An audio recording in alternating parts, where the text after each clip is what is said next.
La sirène des eaux et moi. 2. Mon témoignage. Partie 2. Je m'appelle Fabrice Edmond Keddy et ceci est mon histoire.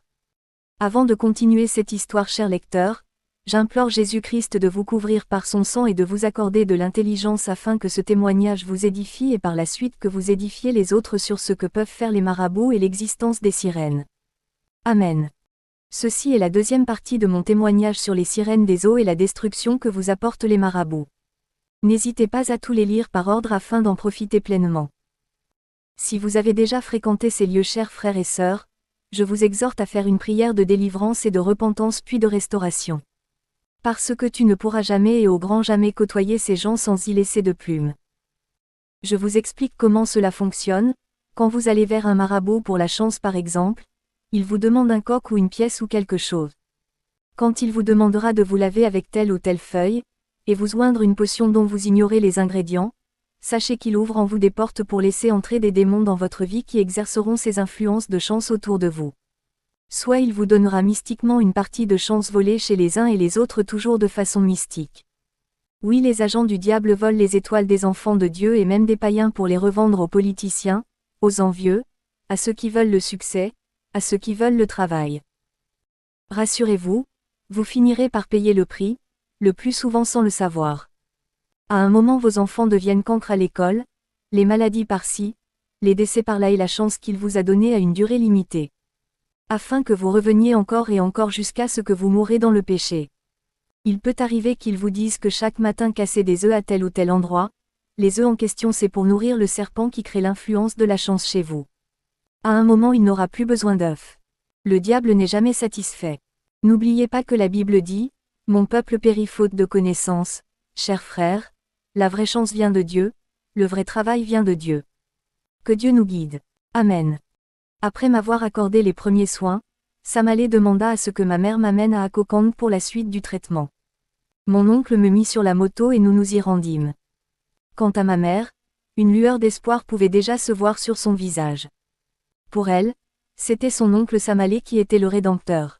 Qu'est-ce qu'une mère n'est pas prête à faire pour son enfant? Après quelques heures de voyage nous sommes arrivés à Akokanj et quelqu'un nous a escortés jusqu'au campement qui était bien loin du village. Quand nous sommes arrivés il nous montra la case en paille dans laquelle ma mère et moi devrions loger. Samalé, marabout, était l'oncle à ma mère du côté maternel. Moi je l'appelais donc grand-père.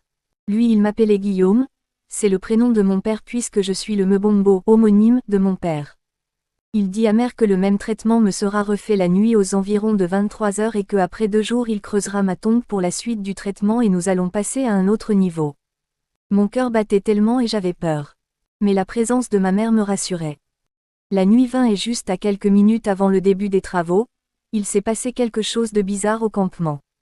Mon grand-père était assis et subitement il se leva et se dirigea vers la piste qui mène à la rivière.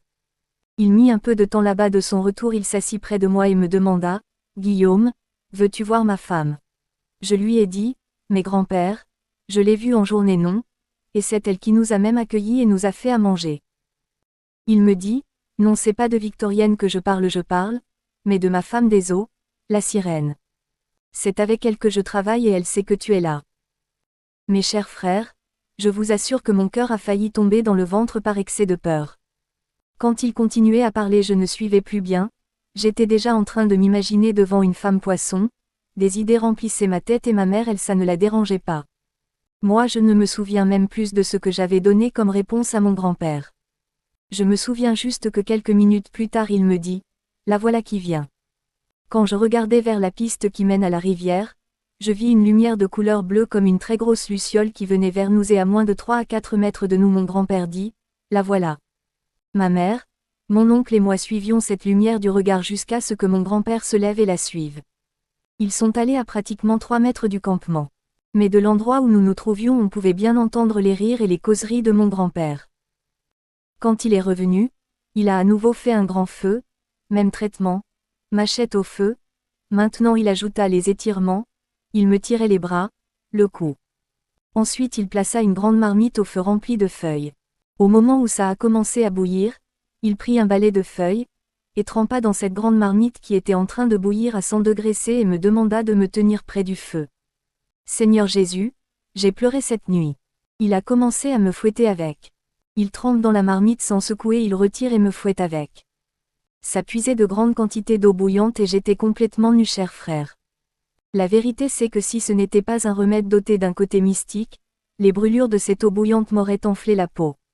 Mais contre toute attente, le lendemain certains endroits de ma peau avaient seulement noirci, un peu comme des cicatrices laissées par le feu mais sans enfler. Quand ma mère voyait cela, elle avait recommencé à pleurer, puisqu'elle imaginait un peu la douleur.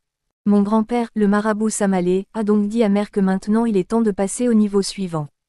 Il dit à mon oncle, le petit frère à ma mère, paix à son âme, de prendre mes mesures et d'aller creuser ma tombe toujours près du campement. Ainsi dit, ainsi fait. Creusage terminé, il lui demanda de recouvrir puisque le travail devait commencer vers minuit. J'avais peur, je ne savais pas exactement ce qui m'y attendait. Quand le soleil se couchait, mon cœur battait de plus en plus fort. Oui, je voyais la terre rouge de ma tombe devant moi. Quand la nuit vint, aux environs de minuit, il replaça la grande marmite sur le grand feu de bois et il demanda à ce que je sois escorté vers ma tombe. Au moment où l'on m'y amenait, sa lumière bleue est venue passer par-dessus notre tête et il dit derrière, « Guillaume, ma femme est venue te voir durant ton traitement. Et, Seigneur, je te bénis. » Près de ma tombe nous nous sommes arrêtés. Mon grand-père vint et il dit, « Guillaume, voici ta tombe, descends y par toi-même et couche-toi sur le dos et croise les mains sur ta poitrine nette comme un mort. » Je suis descendu dans ma tombe, chers frères et sœurs, et j'ai fait exactement ce qu'il m'avait demandé. Il reprit la parole et dit, « Il arrivait que certains meurent à l'intérieur pendant le traitement, donc je ne te promets rien. Est-ce que ta mère accepte pour que je continue le traitement ? » Mais sachant que partout où nous sommes passés on nous disait que j'étais déjà mort, n'a pas eu le choix. Elle répondit par l'affirmatif. Il demanda donc à ce qu'on apporte la grande marmite qui était au feu au niveau de ma tombe.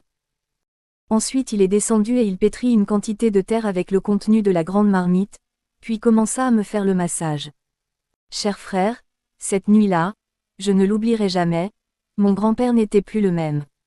Il pouvait m'arracher le bras ou le cou, voire même me briser la nuque dans ma tombe.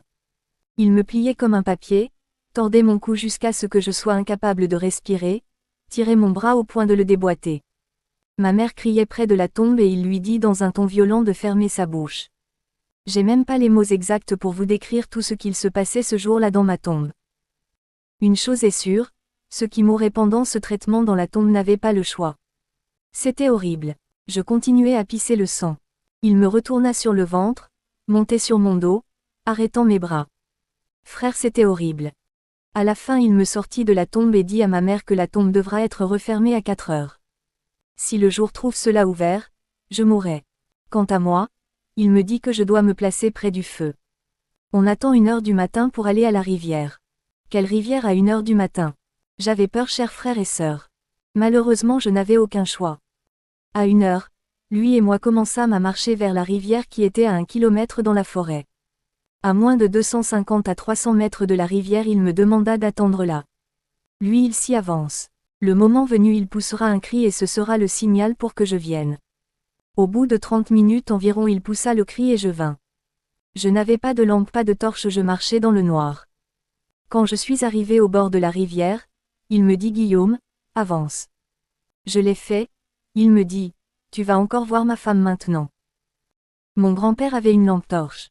Avec celle-ci, il éclaira 3 fois l'eau en aval et sifflait comme l'on fait pour appeler le chien, mais il tirait son sifflotement puis il a éteint sa lampe torche.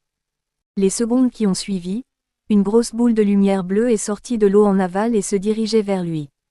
Il me dit, la voilà qui vient, ne bouge pas. Je tremblotais de peur. La lumière tournant autour de sa tête 3 fois puis est allée en amont. Et subitement à moins de 10 mètres de nous ça s'est éteint et a fait un bruit comme si on mettait un grand bagage dans l'eau. Ça sautait encore, ça retombait dans l'eau, ça saute, ça retombe dans l'eau, créant de grosses vagues. C'était incroyable ce que je vivais. À suivre.